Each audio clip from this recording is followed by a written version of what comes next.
여러분 안녕하십니까? 이번 시간에는 경우 심리학에 대해서 우리 다 같이 공부해 보도록 하겠습니다. 이번에는 먼저 경우 심리학의 어떤 개념과 정의에 대해서 먼저 공부를 하고 이후에 경우의 어떤 심리적 접근이라든지 경원의 어떤 심리가 과연 경우 의무 수행에 어떤 영향을 미치는지에 대해서 같이 공부를 해보도록 하겠습니다. 자, 여러분들에게 질문을 하겠습니다. 과연 경우라는 것은 어떤 동적 요인이 많습니까? 아니면 정치적인 요인이 많다고 생각을 하십니까? 일반적으로 생각했을 때는 경우라는 것은 어떤 차량 경우라든지 건접도로 경우라든지 이런 어떤 여러 가지 요인으로 봤을 때 굉장히 어떤 동적인 요인이 많다라고 생각을 할 수가 있습니다만은 본인 입장에서는 저는 경우라는 것은 동적인 요소보다도 굉장히 정적인 요소가 굉장히 많은 것이다 라고 생각을 하고 있습니다. 즉 어떤 실제적인 어떤 우발 상황이 발생됐을 때는 당뇨와 디필라고 혈적인 어떤 신체적 활동에 가지고 동적인 활동을 하고 있습니다만은 그 외의 어떤 행사가 진행될 때는 굉장히 정적인 활동하면서 어떤 몇 가지의 어떤 심리 상태가 심리적 요인이 작용을 하지 않느냐 이렇게 생각을 하고 있습니다. 첫째의 어떤 심리적 요인으로서는 경호 대상자의 어떤 심리적 요인을 우리가 생각할 수 있겠죠. 그래서 경호 대상자의 어떤 심리적 요인을 볼 것 같으면은 경호에 대해 가지고 절대적인 의존자가 있고 비의존자가 있습니다. 즉 경호에 대한 어떤 절대적인 의존자는 경호 조직이라든 경호원들이 주위에 있지 않을 것 같으면 한 발짝도 움직이지 않는 어떤 절대적인 어떤 협조적인 어떤 체제로 우리는 경호 의존형이다 이렇게 볼 수가 있고요. 경우의 부정적 어떤 상태와는 비유전적 어떤 상태의 어떤 경호 대상자는 경호원들이 옆에 와가지고 막 붙어 있고 어떤 그 업무에 어떤 방해를 준다든지 주위의 어떤 시선에 받고 그랬을 때는 경호원이 옆에 있는 것을 굉장히 어떤 싫어하는 어떤 그런 경호 대상자 같습니다. 이랬을 때는 실질적으로 봤을 때 그러면 어떤 변화가 있느냐? 절대적인 어떤 경우 의존형의 어떤 경우 대상자를 경호를 할 때는 어떤 건조도배 등이라든지 행사장에서 방어 체제를 구분할 때는 개방 대응보다는 밀착 대응으로 해서 최단의 경우 대상자의 측근에서 경우 임무를 수행을 해야 될 것이고요. 경우에 대해 가지고 굉장히 부정적인 어떤 성향과 비의존형 어떤 경우 대상자 같은 경우에는 실질적으로 많은 경원들이 측근보다는 밀착 대응보다는 건조도보 대응을 형성시킬 때도 밀착 대응보다는 개방 대응을 형성시켜서 이동을 하는 어떤 경우의 특성을 가지고 있다. 이렇게 보시면 되겠습니다. 그리고 두 번째는 경원의 어떤 심리적 요인이다. 이렇게 생각을 하고 있습니다. 근데 평소에는 굉장히 어떤 사격도 잘하고 업무 수행 능력도 좋고 몸 부도도 잘하고 굉장히 그렇습니다만은 경호 대상자를 모시고 행사장에 갔을 때는 괜히 막 불안하고 손에 땀이 나고 가슴에 맥박이 뛰고 화장실 가고 싶고 하는 어떤 생리적 변화가 나타나는 어떤 사례를 우리는 굉장히 많이 보거든요. 그래서 예를 들어서 여러분들께서 운동을 하신 분들은 연습 때는 기가 막히게 잘합니다만 시합만 나갔다 그러면 어떤 지고 나오는 선수가 있죠. 이것을 우리는 연습형 선수다라고 이야기를 하고 있습니다. 그런데 연습 때는 다소 어떤 신체적 어떤 경기력이 떨어집니다만은 시합장에 나가서 주위 관중들이라든지 코치라든지 뭐 동료들이 과물 쥐고 같으면은 괜히 사기가 올라가지고 경기력이 굉장히 발전하는 어떤 사례가 있거든요. 여기에서 연습장과 경기장이라는 어떤 장소의 변화만 있을 뿐이지 그 사람의 어떤 기술과 체력과 능력은 그렇게 변하지 않는 것이거든요. 거기에 뭐가 있느냐? 심리적 상태가 있다. 심리적 요인이 있다. 왜? 연습장과 시합장이라는. 마찬가지로 일반적으로 봤을 때 경호 대상자를 모실 때는 행사장과 행사장 아닌 어떤 일반 어떤 조직에서의 어떤 그 장소의 변화만 있다는 것이거든요. 이것을 우리는 심리적 요인으로 봤을 때 우리는 불안이다 라고 이야기를 하고 있습니다. 그래서 이 불안에는 특성 불안과 상태 불안이라는 것이 있습니다. 특성 불안은 뭐냐 그러면 잠재적인 에너지로서요. 일반적인 어떤 위험하지 않는데도 위한 것처럼 느끼는 요인이다. 이렇게 볼 수가 있거든요. 뭐 예를 들어 같으면 여러분들 기억이 나는지 모르겠습니다만은 옛날에 성수대기가 무너졌죠. 그런 어떤 사례가 머리에 박혀가지고 어떤 운전을 하고 하면서 반포대교를 지나갔다. 혹시 옛날 성수대교처럼 이렇게 반포대교 무너지면 어떡하. 이렇게 지리짐작 이렇게 하거든요. 그래서 이런 사람들은 경고임무를 수행할 때는 굉장히 소심해지고 매사에 적극적이 못하고 걱정이 앞서는 어떤 그런 사태가 나타나기 때문에 이런 사람들은 가능하면 경호원이 되지 않는 것이 좋지 않느냐, 않는 것이 좋다 이렇게 보시면 되고요. 그 다음에 이제 상태부라는 것이 있습니다. 상태부라는 뭐냐 그러면 장소의 변화에 따라 가지고 심리적 부정적인 상태가 나타나는 것이다. 이렇게 보시면 되겠습니다. 그래서 이런 어떤 상태 불안이 나타나는 사람들은 반복 속달 훈련하는 것이 가장 좋은 것이죠. 반복 속달 훈련. 그래서 거기에 대한 어떤 적응을 하는 것이다. 그래서 경무원들도 이런 어떤 상태 불안을 갖다가 최소화시키기 위해서는 실질적인 어떤 행사가 있을 때는 먼저 행사장에 갔어. 그 행사장의 분위기라든지 관중이 있다는 생각, 소음의 정도, 전등의 밝기, 위치적 어떤 특성, 이것을 사전에 전부 인지를 했을 때 그 불안적인 어떤 요소를 갖다가 최소화시킬 수 있다. 이렇게 보시면 되겠거든요. 그래서 뭐 솔직하게 여러분들께서 대학의 시험을 볼 때 어떻습니까? 미리 그 대학에 가보죠.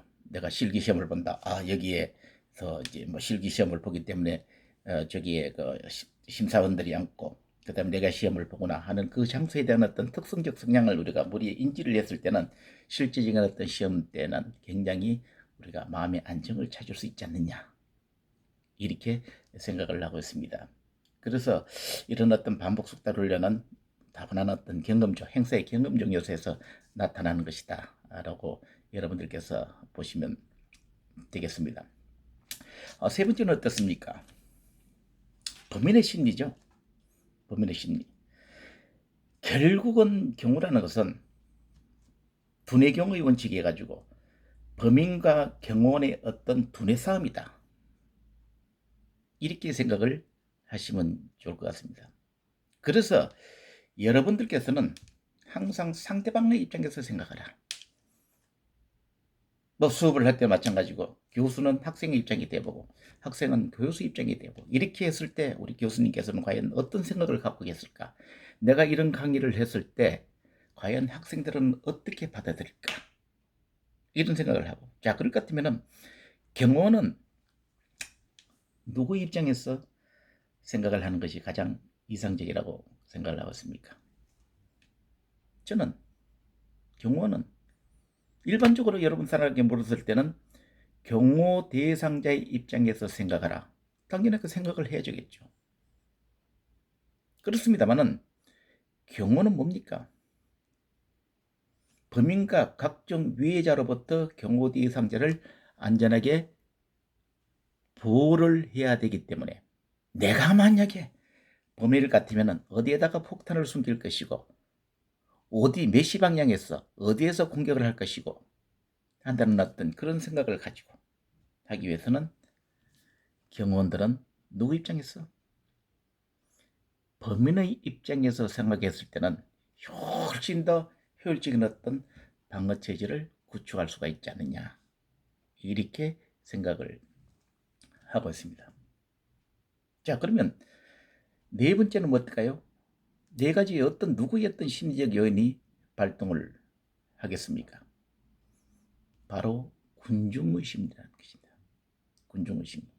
이 군중에는 조직군중, 미조직군중, 우호적군중, 비우호적군중이 있습니다. 뭐 일반적인 어떤 그 미조직 군중이라는 것은 어떤 특정한 목적 없이 운집된 어떤 군중을 말하고 있고, 그다음에 조직 군중. 여기 있는 이 강좌를 듣는 여러분은 조직 군중입니까? 미조직 군중. 왜? 이 강좌를 듣기 위해서 경호 신뢰의 강좌를 듣기 위해서 나타나는 어떤 특별한 목적을 가진 조직이기 때문에 조직 군중입니다. 그다음 비우호적 군중은 뭡니까? 나에게 부정적인 영향을 가지는 어떤 군중. 어떤 게 있습니까? 테러리스트 집단이라든지 주주총회, 그다음 노사분규 현장 같은 어떤 경호 대상자에게 굉장히 부정적인 어떤 성향을 가지고 접근하는 군중을 우리는 미조직 군중이다. 비우호적 군중이다라고 얘기를 할 수가 있겠죠. 그럼 우호적 군중은 뭡니까? 가족이라든지 결혼식이라든지 그다음에 뭐 같은 당의 소속의 모임이라든지 우리 학우들 모임이라든지 어떤 예를 들어서 가수가 콘서트를 할 때 거기 팬들이 집단적으로 모여있지 않습니까? 이런 것을 우리는 우호적 군중이다 라고 얘기를 하고 있습니다. 자, 그럴 것 같으면은 이 조직 군중이든 비우호적 군중이든 여러분들께서는 군중 자체는 어떻습니까? 위기적 요인으로 생각을 하라는 것입니다. 옛날 여러분들 생각날지 모르겠습니다만 상주 MBC 콘서트 현장에서 거기서 질서가 붕괴돼서 수십 명이 압살을 당했지 않습니까? 거기는 조직군중, 비우조군중, 그 다음에 뭐 테러리스트 해가지고 상해를 당한 거지 않았습니까? 뭡니까? 군중의 질서가 붕괴돼서 발생된 어떤 사고였지 않습니까?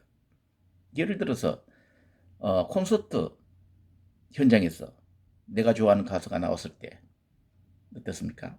조금만 더 접근하고 악수 한번 하고 하기 위해서 접근해서 가까이서 보기 위해서 질서가 붕괴가 되게끔 되거든요. 그러다 보니까 많은 사고가 나타난 사례를 우리는 봤지 않습니까? 그래서 군중 자체는 우리는 어떻습니까? 위기적 요소로 봐라. 그래서 여러분들 나중에 다시 뭐 공부를 하고 그랬습니다만은 우발 상황의 특성을 볼 것 같으면요. 첫째는 사전 예측이 불가능합니다. 왜? 모든 공격의 방법과 공격의 시간과 공격의 장소, 공격의 수법은 누가 결정합니까? 범인이 결정하려고 되어 있습니다. 그리고 경호는 실제적인 어떤 공격이 일어난 이후에 방어적 개념을 수반을 하기 때문에 우리 경호원들은 항상 긴장을 하게끔 되어 있거든요. 그래서 여기서 우리는 기본적으로 왜 경호원들은 체력과 무드를 갖다가 설정을 해야 되느냐. 먼저 선제 공격을 하는 이 범인을 후속적인 어떤 방어체제를 구축하는 경호원들이 효율적으로 방어하고 제압하기 위해서는 범인보다도 더 많은 더 훌륭한 체력과 무도를 갖춰야 되지 않습니까? 그리고 두 번째는 어떻습니까? 자기 보호 본능 기제가 발동한다는 것이거든요. 뭐 박정희 대통령 시해 사건 때 유경 기호산 영부인께서 석을 나셨습니다만은 범인이 총을 쐈을 때는 자기 보호 본능 기제가 발동해가지고 자기 몸부터 이렇게 숙이게끔 돼 있거든. 살기 위해서. 그래서 인간의 본능입니다. 우발상이 발생하면 폭탄이 터졌다. 그럴 것 같으면 VIP님 폭탄이 터졌기 때문에 먼저 가시죠. 예를 들어서 뭐 여기 강의실에서 무슨 우발상에 총소리가 났다. 교수님은 저희 은사님이기 때문에 먼저 이 지역을 이탈하시죠. 저희들은 아니죠. 자기 보호본능 기제에 의해 가지고 그 자리를 빨리 이탈하려는 심리를 갖고 있는 것이 바로 인간의 신기입니다. 세 번째는 뭡니까? 무질서와 혼란이 야기된다는 것이거든요. 무질서와 혼란. 폭탄이 터졌다. 그럴 것 같으면은 경호에서 가장 중요한 것이 질서를 갖다가 유지시켜 주는 것이거든요. 그래서 폭탄이 터지고 총소리가 났다. 그럴 것 같으면은 그 행사장은 어떻습니까? 무질서 혼란이 야기되거든요. 무질서 혼란이 야기되고 그러기 때문에 현실적으로 그 지역을 빨리 이탈하고 아니면 질서가 붕괴된 상황에서 아니면 압살을 당할 수 있는 그런 여러 가지 여건이 있는 것이거든요. 그래서 대피를 하는 것은 일반적으로 어떤 것이 좋냐? 이런 어떤 옛날 뭐 시험 문제도 내고 경기 국가고시에도 나고 그랬습니다만은 군중이 있는 쪽, 군중이 없는 쪽 중에 어떤 것이 더 좋냐? 즉, 뭐 대피라는 것은 실질적인 어떤 우발 상황이 발생됐을 때 하는 것이 바로 대피지 않습니까? 대피는 공격의 역방향, 비상구가 있는 쪽. 과연 그러면 군중이 있는 쪽이 좋습니까? 없는 쪽이 좋습니까? 뭐 일반적으로 봤을 때는 군중이 있는 쪽에 볼 것 같으면은 그 속에 들어갈 것 같으면은 그 방벽이 되고 숨을 수 있다는 어떤 일반적인 어떤 생각을 하고 있습니다만, 그것은 단순하게 일반적인 어떤 우발 상황이 아닌 상황이다. 우주적 군중이 있을 것이라는 어떤 생각에서 우리가 생각을 할 수가 있습니다만, 대표의 궁극적인 목적이 뭡니까? 그 지역을 효율적으로 빨리 이동을 하는 것이죠. 위치 변동을 시켜야 된다는 것입니다. 그런데 군중이 없는 쪽으로 가지 않고 우발 상황과 그 다음에 무질서 혼란이 야기된 어떤 군중이 있는 쪽으로 간다고 했을 때는 어떻습니까? 무질서 혼란이 이어가지고 그 군중이 해가지고 압살당할 수가 있죠. 두 번째는 대피에서 가장 중요한 것이 뭐냐 그럴 것 같으면은 그 지역을 빨리 대피를 해야 되는데 무질서 혼란에 이야기된 군중으로 인해 가지고 효율적으로 그 지역을 대피를 할 수 없다는 어떤 문제점이 있고, 세 번째는 뭡니까? 그 많은 군중 속에는 제2, 제3 범인이 숨어 있다 라고 볼 수가 있기 때문에 위기적 상황이 발생이 됐을 때는 뭐 어떤 경우에는 뭐 상황에 따라 가지고 다를 수가 있겠죠.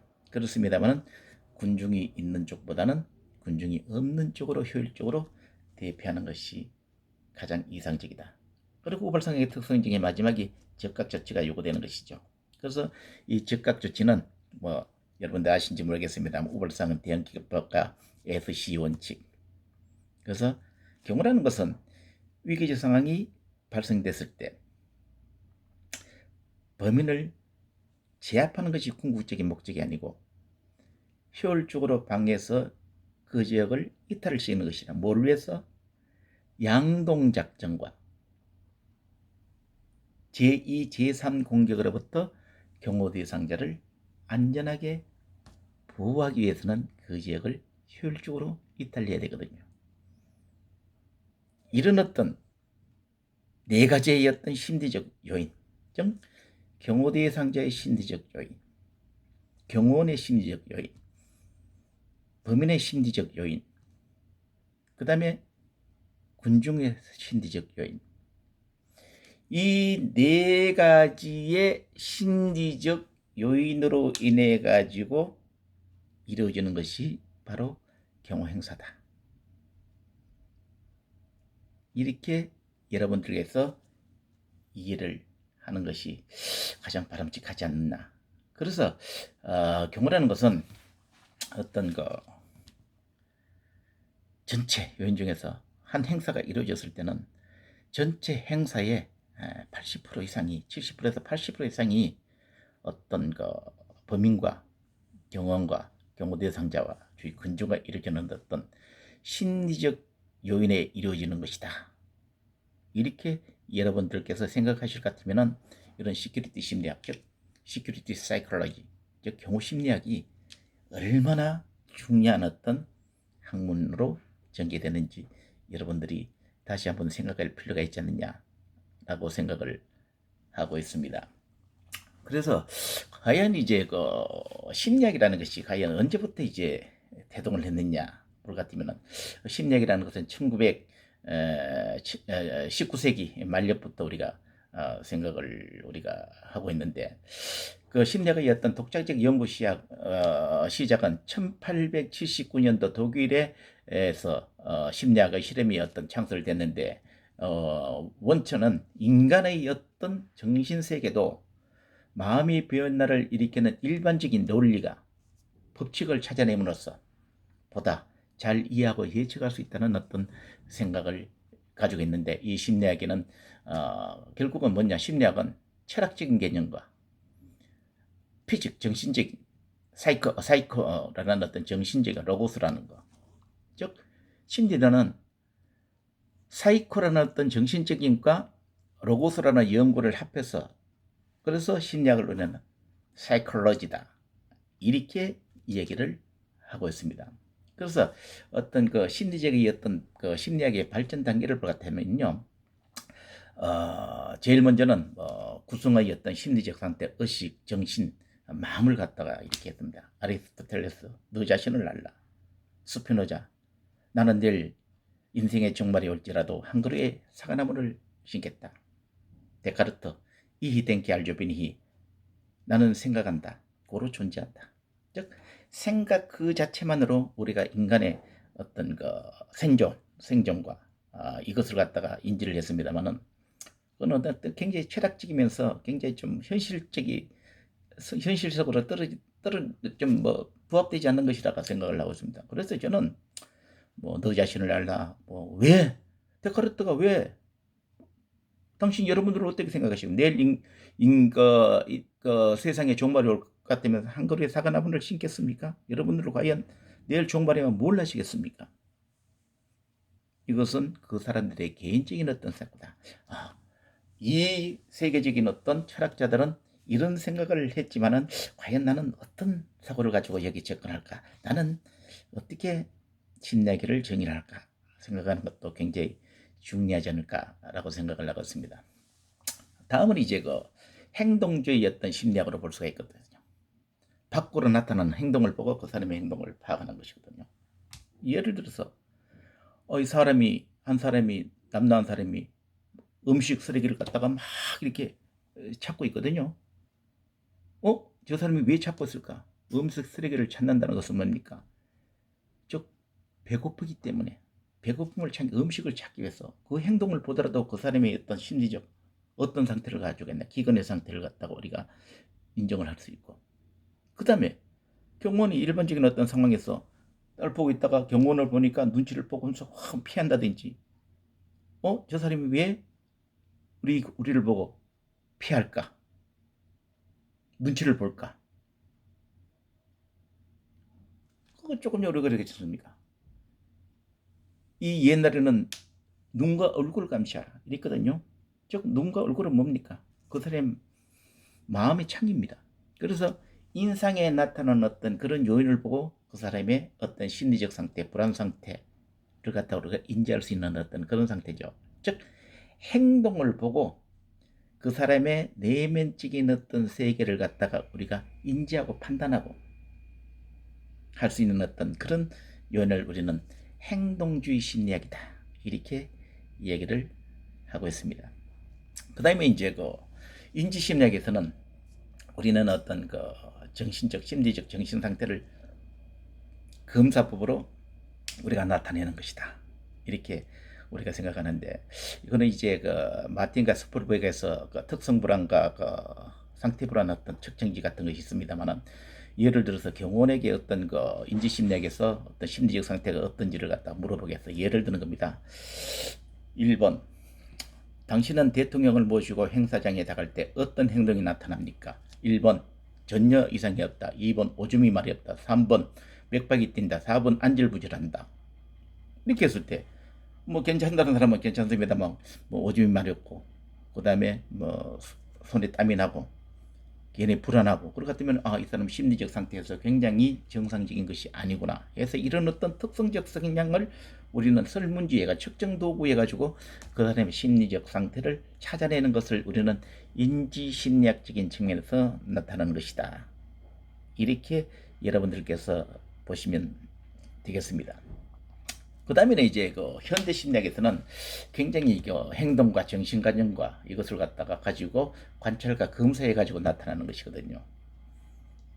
그래서 여러분들이 이제 혈액 검사라든지 호르몬 검사라든지, 예를 들어서 뭐 혈액 검사를 해보니까 아드레날린 호르몬이 나올 때는 이거 보니까 이 사람 굉장히 불안한 상태구나, 엔도르핀 호르몬이 나왔을 때는 그는 굉장히 긍정적이구나, 이렇게 생각할 수가 있거든요. 그래서 어떤 과학적이면서도 생략적인 어떤 검사를 통해 가지고 그 사람의 어떤 내면 세계를 판단하고 하는 것을 우리는 현대 심리학에서는 굉장히 많이 적용을 하고 있습니다.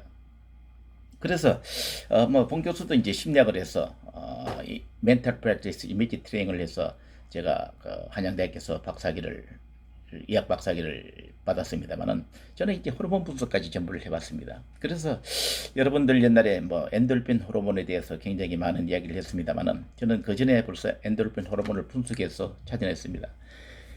이 엔돌핀 호르몬의 역사적 배경을 볼 것 같으면요, 일반적인 어떤 상식과 굉장히 동떨어지는 어떤 그런 현상이 발생이 됐었어요.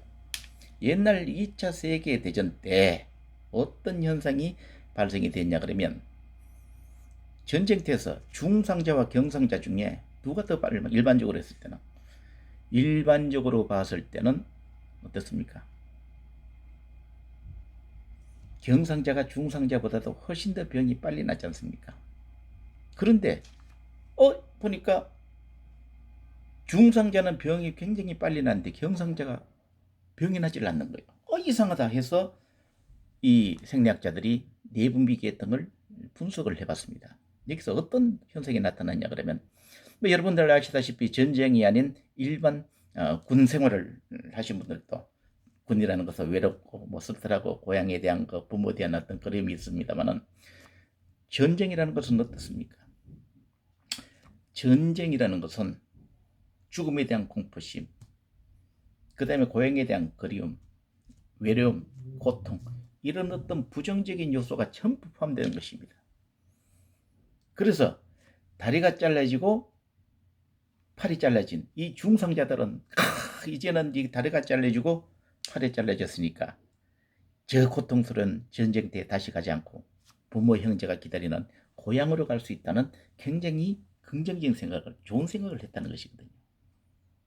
그런데 찢어지고 부러진 이 사람들은 내가 이 병이 날 것 같으면 저 고통스러운 전쟁터에 다시 가야 되는데 하는 이런 어떤 부정적인 생각을 굉장히 많이 했다는 것입니다. 그래서 이 두 가지 개념을 가지고 생각하는 부정적인 생각과 긍정적, 중상자, 긍정적 내부물계 등을 분석을 해보니까, 중상자들을 보니까, 호르몬 분석해 보니까 우리 몸을 자가치유할 수 있는 굉장히 좋은 호르몬이 나타났고, 그 다음에 병이 낫지 않는 경상자의 몸에서 나타난 호르몬은 굉장히 인간의 몸을 갖다가 나쁜 쪽으로 몰아가는 부정적인 호르몬이 나타나게 됐습니다. 그래서 우리는 긍정적인 생각을 했을 때 나타나는 어떤 호르몬을 우리는 엔돌핀 호르몬이다, 이렇게 얘기를 하고 있습니다. 여러분들께서도 어떤 업무를 수행함에 있어 가지고 경호 임무를 수행하던 평소에 어떤 생활을 할 때도 이왕하는 업무를 갖다가 어떤 사고를 가지고 접근하느냐, 거기에 따라 가지고 결과는 굉장히 다르게 나타나는 것이거든요. 이왕 그렇게 되면 어떻겠습니까? 그래서 가능하면 여러분들께서는 부정적인 생각보다는 긍정적인 생각으로 접근했을 때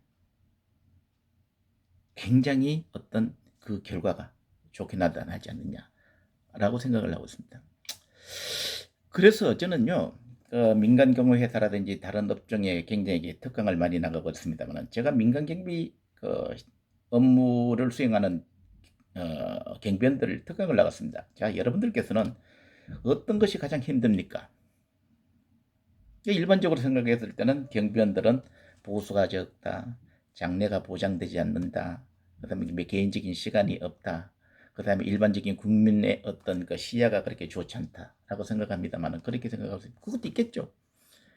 그런데 가장 큰 게 뭐냐, 내가 어떤 저런 사람을 경호를 해야 되느냐, 이렇게 하는 것이 가장 힘든다는 것이거든. 제가 뭐라고 그랬는지 아십니까? VIP가 정상적으로 아침 9시에 출근해가지고 6시에 퇴근할 것 같은 경우는 왜 필요합니까? 맨날 술이나 먹고 외박이나 하고 막 밤늦게 다니고 막 그러니까 내가 저런 사람을 해야 되느냐 이거야. 그 VIP는 그런 업무를 하고 그런 문제점이 있고 그것이 사업의 일종이기 때문에 그래서 경원이 필요한 겁니다. 그래서 저는 이렇게 얘기를 했습니다. 여러분들, 경호 임무를 수행하는 사람들은 무엇보다도 가장 중요한 것이, 첫째가 뭐냐 그러면 경호 대상자에 대한 어떤 긍정적인 생각을 해라. 만약에 그런 사람이 없을 것 같으면 경호 일자리는 있을 수가 없습니다. 그런 사람들이 많기 때문에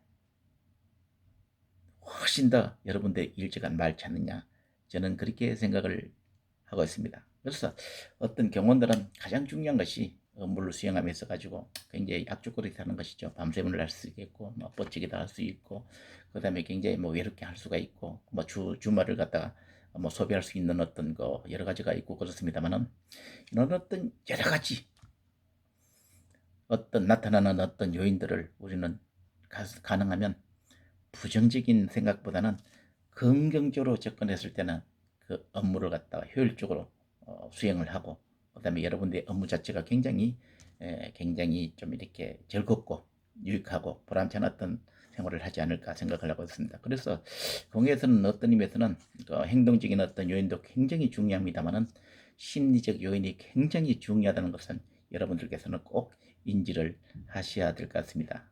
그래서 이 시간에는 경호와 경호 임무와의 어떤 개념이 어떤 것이냐, 경호의 기본적인 개념. 그래서 여러분들께서는 일반적인 승리를 했습니다만은 경호 심리학에 대해서는 그렇게 접근하지 못했을 거로 생각을 하고 있습니다. 그래서 오늘은 경호 심리학, 그다음에 경호는 어떤 심리학적으로 어떤 요인이 접근해서 이루어지는 데 대해서 여러분들하고 같이 공부를 해봤습니다. 여러분 시간 또 다음 시간 뵙도록 하겠습니다. 즐거운 시간 되시기 바라겠습니다.